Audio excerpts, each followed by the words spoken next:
Hello everyone, welcome back to the channel. I wanted to cover something very disturbing that was just announced today. This is up on my Substack. You can read this article. FBI's 300 million splurge raises concerns amidst ever-growing surveillance state. I've created this graphic just to give you an idea of what the future could look like. I don't think any of us wants that. But you can read this. It's going to be in Maryland. It's going to be twice the size of the Pentagon and apparently also bigger than the Kremlin, which does not sound good to me. I will include the link in the video description. Bye. Okay, so I just wanted to pause here to add some commentary on this. I wasn't really going to do a full video talking about the choice, the approval for Maryland as a location for this new lavish FBI headquarters, other than I put out a, as you saw there, the Substack piece talking about this, and I was just going to put this short, less than a minute long video up with just a link to the article so people could read it themselves if they wanted to. But there's been some interesting things that have come out that I wanted to go ahead and talk about anyway, so I figured I might as well add some more to this video and go into this in a little more detail. Before I bring up my Substack article, or before I read some of from my article, I want to play a clip, which I also included in the Substack article, of Congressman Gates discussing this latest move. Take a listen. Thank you, Mr. Speaker. The FBI wants a massive new complex for their Washington, D.C. area-based activities. They want to spend more than $300 million on that complex, though the FBI has an employee base that's about 2.3% of the United States military. Mr. Speaker, they're literally asking for something that is larger than the Pentagon. That is, I just have to stop to say that this is insane. And I really want people to digest what he is saying there. He's saying that, look, the FBI already has, you know, about 3% of the total number of armed service members that we have, which is crazy. And now they're asking to have a headquarters that is twice the size of the Pentagon. That's a little bit concerning because it suggests, well, you'll see as we get into this in more detail. For the FBI, and so my amendment would disallow any planning, spending, distribution of funds for that purpose. I don't believe that the FBI deserves a massive new headquarters or Washington field office. The activities inside of Washington, the greater Washington metro area, have really driven a lot of the investigative work we have done. It's not bad folks from the FBI out at some field office in middle America or elsewhere in the country. It is the Washington, D.C. based activities that have pressured other field offices for no good law enforcement reason. It's the I have to pause here and just say that this is where Congressman Gates and I disagree, because that is not true. From my own investigation into the Governor Whitmer kidnapping plot case, I can tell you it is exactly the individual agent at the field office level that is also weaponized and involved in political activity. And a lot of these agents have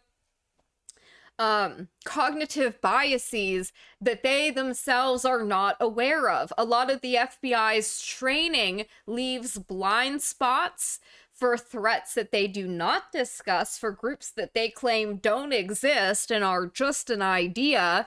And then it also involves an overhyping of a non-existent DT threat that is ever growing, as the FBI, according to a slew of whistleblowers who have recently come forward, people like Kyle Serafin and Steve Friend, Garrett O'Boyle, and others who have come forward and talked about the self-imposed quotas on the FBI. They've talked about the manipulation of DT statistics, especially taking something from one day, an infamous day in January, in the year of 2021, and then breaking that up into 2,000 different cases and assigning it to different field offices across the country, while Washington, D.C. maintained basically control of those cases, as Steve Friend talked about in great detail. If you haven't watched it, I did a live stream interview with Steve Friend and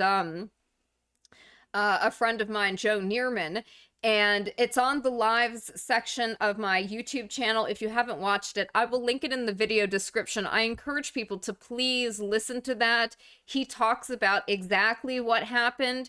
So I disagree here where he's saying that this is kind of like just these bad apples in the Washington, D.C. field office. While I will say, yes, a lot of the corruption does stem from the leadership in D.C., it is not all of it. That spreads throughout the entire institution over time. It creates a culture, and only people who are part of that culture are promoted within the organization, and people who kind of disagree or who go against the grain are ostracized and removed. So I will say, though, that recently Stephen D'Antuono, who was the head of the Detroit field office at the time that the Whitmer investigation was ongoing. If you guys remember, about a week after those guys all got rounded up and arrested for the hoax, Christopher Wray promoted D'Antuono himself to be the assistant director of the Washington, D.C. field office.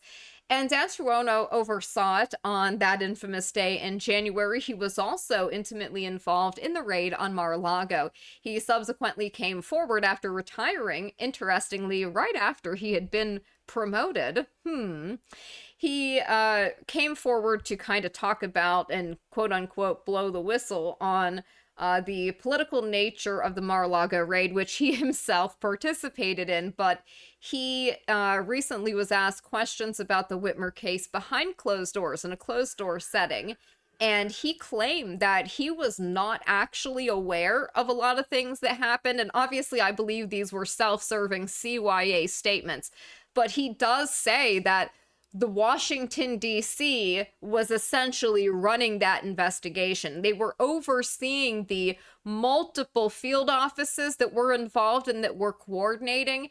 And so he basically made the argument in this closed door setting that, like, hey, I wasn't really involved in that. That was mostly D.C. So that is something to keep in mind. But it is that corruption and that rot has spread all the way down to the field office level. DC-based entities that have suppressed credible investigative leads into criminal conduct over the objections of other bureaus and offices, and they've initiated investigations into American citizens merely for engaging in constitutionally protected speech. They've attempted 100%, or for just posting memes online, like Douglas Mackey, aka Ricky Vaughn. To entrap members of the United States Senate by holding false classified briefings. That's testimony we got from Senators Grassley and Senator Johnson.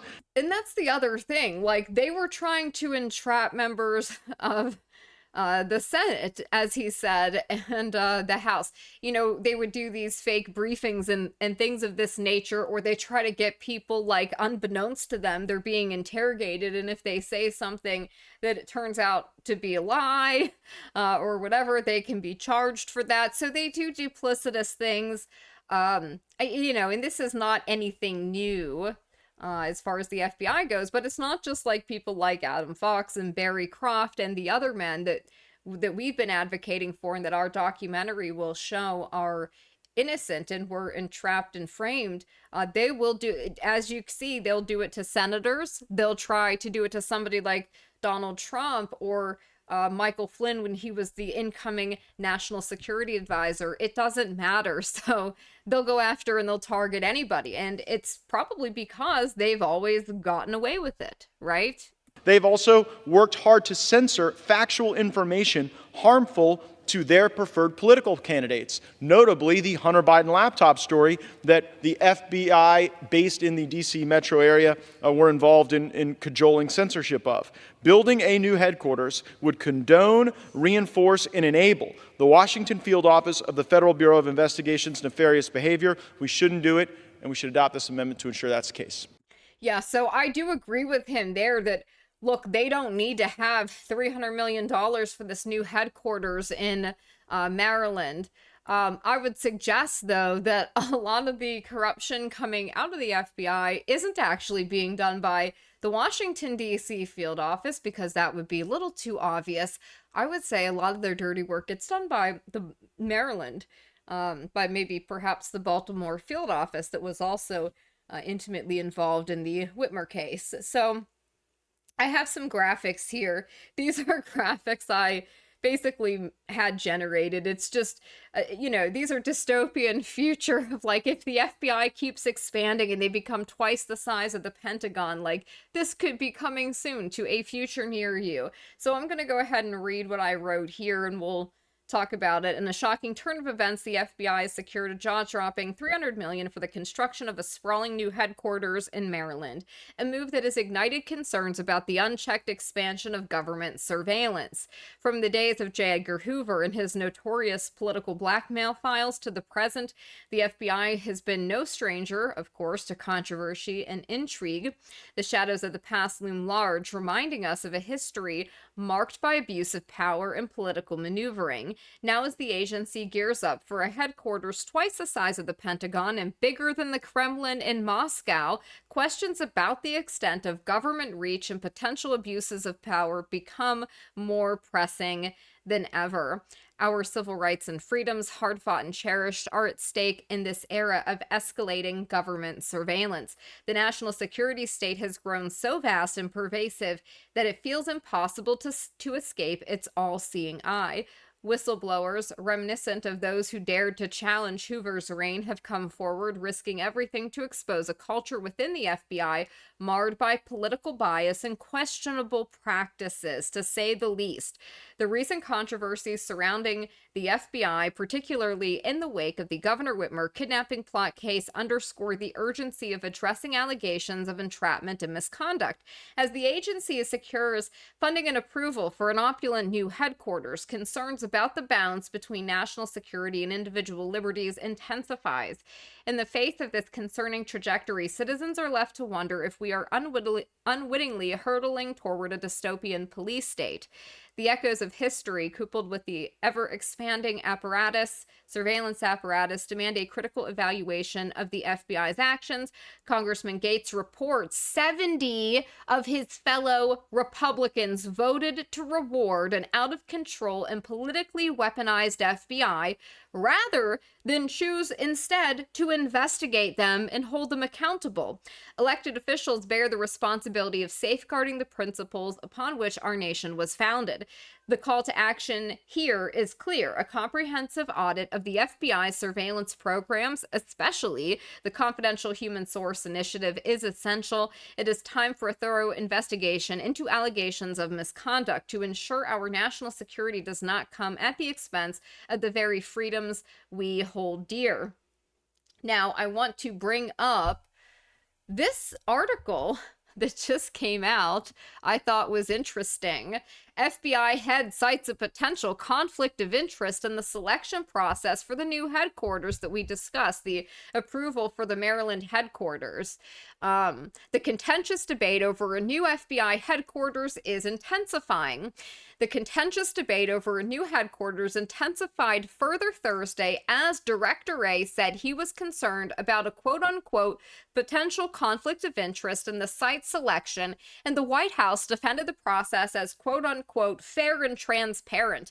But a senator said there is a clear need for federal investigation. Christopher Wray's unusually sharp criticism came in an internal email to agency employees that was obtained by the Associated Press. It was the latest twist in a vigorous competition among jurisdictions in the National Capital Region to land America's premier law enforcement agency. I wish people would stop calling it that. That's not what they are. They're a political police. They're like a secret police. It's just not a secret, you know? So this is like ridiculous. And by the way, I live in Virginia. I don't necessarily want the FBI headquartered here versus Maryland. Not that either is better, you know? And this is all the tri-state area. Anyways, that General Services Administration selected Greenbelt, Maryland, a Washington suburb, as the home for a new facility to replace the crumbling J. Edgar Hoover building, which is blocks away from the White House. Ray said his objections were about the process rather than the Greenbelt site itself. The GSA, which manages the government's real estate portfolio, said that site, about 13 miles northeast of Washington, was the cheapest one with the best access to public transit.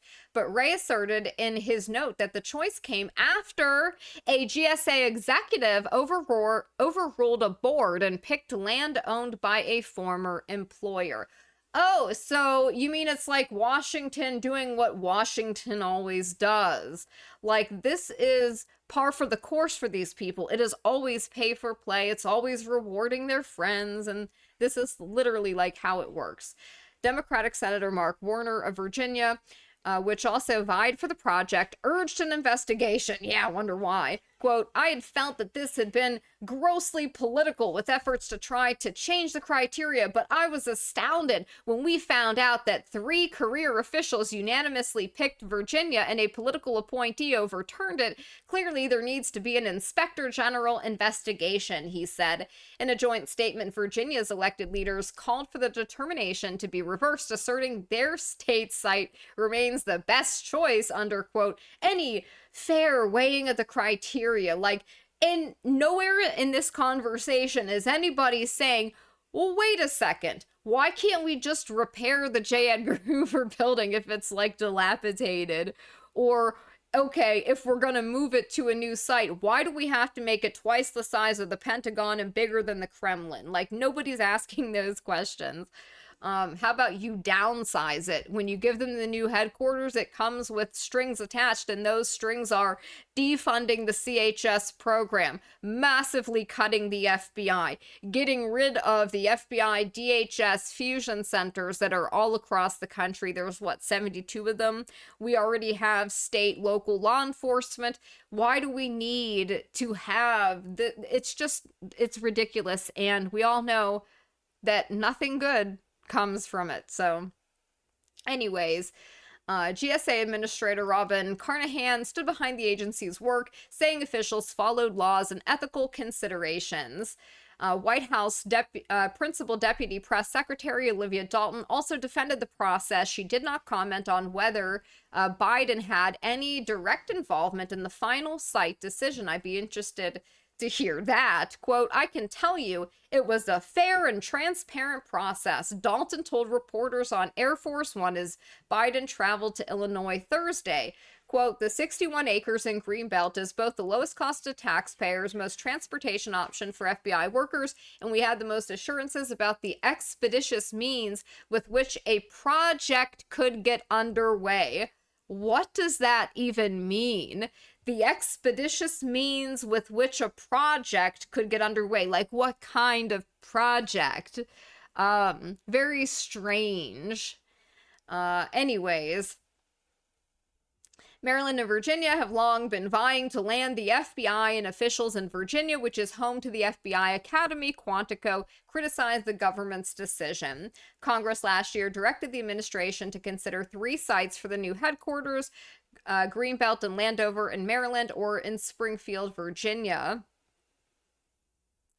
Okay, quote, the FBI observed that, at times, outside information was inserted into the process in a manner which appeared to disproportionately favor Greenbelt, and the justifications for the departures from the panel were varied and inconsistent, Christopher Wray wrote. The land in Greenbelt, which is owned by the Washington Metropolitan Area Transit Authority, which once employed the senior GSA executive, according to Wray's note, quote, despite our engagement with GSA over the last 2 months on these issues, our concerns about the process remain unresolved. Wray wrote, quote, there are still a lot of open questions, and we've got a long way to go. Very interesting, about the, seeming like, I don't know if you want to say factions involved here, but this is interesting nonetheless that it's become an internal issue with them. I bet Christopher Wray wants to be in Virginia because it's closer to where the private jet is that he likes to take around, so he doesn't have to deal with, traffic. You know what I mean? Like, it could literally be as petty and stupid as that. I would include a link to my Substack article, but I basically just read it for you guys. And as you know, they're now hitting, they're removing videos and things like this for just linking to places at this point. YouTube has gotten so ridiculous. So you just go to radixverum.substack.com and you can find it there. I want to end the video reminding people to donate if you can to the documentary. And obviously, this is something that I don't really like to do a lot. I don't like to ask for donations or ask for money a lot. But as far as the documentary goes, people keep asking me, like, when is this going to be done? When is it going to be out? Well, it'll come out faster if I can fundraise, if I can raise the funds to pay my editor. So there's a lot that goes into this, obviously. I'll bring up, this is on the website, kandkfilm.com. There is a donate section here. Obviously, this is what K and K stands for. So kandkfilm.com. I'll include a link in the video description for this. Yeah, you can help us complete the documentary. The sooner I can pay my editor, the sooner that I can get this done and get it out and available to people. It's basically done. It just has to be edited now, and I have to be able to pay my editor. I have to be able to pay to license music and things like that. And like the thing is that we've been able to raise some of the money that we needed, but we never have been able to even meet like 50% of our fundraising goals or anything like that. So like, I've paid for a lot of this out of pocket, and that is why it's taken so long to complete, because I had to travel to all of these different states, and it takes time to get them, to earn the money to do that if I have to pay for it out of pocket. I was able to use a lot of the money from the fundraising just for the traveling. I had to book Airbnbs. I had to pay for food while I was there. I had to feed people I was interviewing. There's so much stuff that people aren't aware of, that these things cost money. So the money that I was able to fundraise basically just paid for that and only that. I was lucky that my family, like, we have a lot of equipment and stuff. I didn't have to go out and purchase this, but like, I don't have a production company. I've never made a feature-length documentary before with the level of professionalism that, we're trying to bring to this project. So it's basically 4 people essentially that have been working on this for over a year. My editor has basically been working for free. I hadn't been able to pay him yet because the funding that the funds we were able to raise, like, you have to allocate that money and spend it appropriately. Like, it was much better going towards paying for us to travel to do filming than paying for him. But, he traveled for a shoot and basically did a full day's shooting and had to take off of work for that. So he's losing money on that, had to pay to travel. And he did that a year ago, and I still haven't been able to pay him for that yet. Like, I have to pay him for that. And, he's like, just, use it. We hadn't even, I don't even know if we had created the fundraiser for it at that point when we did that interview. Because we had started really working on the project before we created the fundraiser. So even before we had raised any money, we were still working on it, and that had happened before then. And so it was like, oh, well, once we start raising funds, I can pay you back for that full day's work that you did, and the travel and all of that. But then there were other things that come up, and it's like, well, I have to travel again, and then I have to go here, and then I have to go there. So things happen, and now it's at the point where, like, I've got to pay him to edit, and so I still have to finish fundraising for that. And basically, the documentary will be finished one way or the other, but it'll be faster. The faster I can get the funds to pay my editor, the faster it will be complete. If I'm not able to fundraise the last $10,000 I need, that's fine. Like, I'll still pay for it. It'll just take my family and me a little bit longer because I have to earn that money doing other things, or my family basically is paying for it because they've been paying for a lot of this. So that's what will happen, and that might take more time. So the quicker I can raise the last $10,000 to get it done, the quicker the documentary will be out and available for everybody. And like, there's so much that people haven't seen from it that I really am like excited to share with everybody, and I would love to have this out tomorrow. There's just so much stuff that goes into this that my editor is going to have to do, so much work he has to do. We're talking about hours and hours of footage and lots of work. So yeah, the faster I can get the money to pay him, the faster I can get that done. So if you would like to donate to the documentary, I will include the link to that fundraiser in the video description. So hopefully it'll get done sooner rather than later, and I'll keep everybody posted on it. And of course, whether I raise those funds or not, I will pay for it and I will get it done. It may just take a couple more months than initially anticipated. Also, every time I feel like it's done, there's something that comes up and something that happens, and it's like, oh, I might have to travel now to Pennsylvania or this other state, and like, you never know. There's something that might be in the works right now.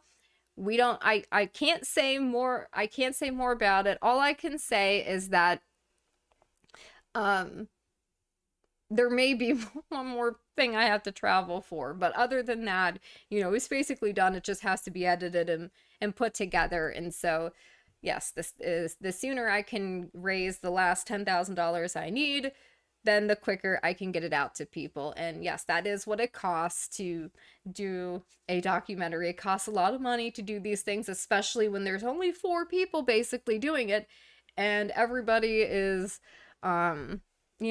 a lot of people are basically donating to their time to it, and it's been years in the making.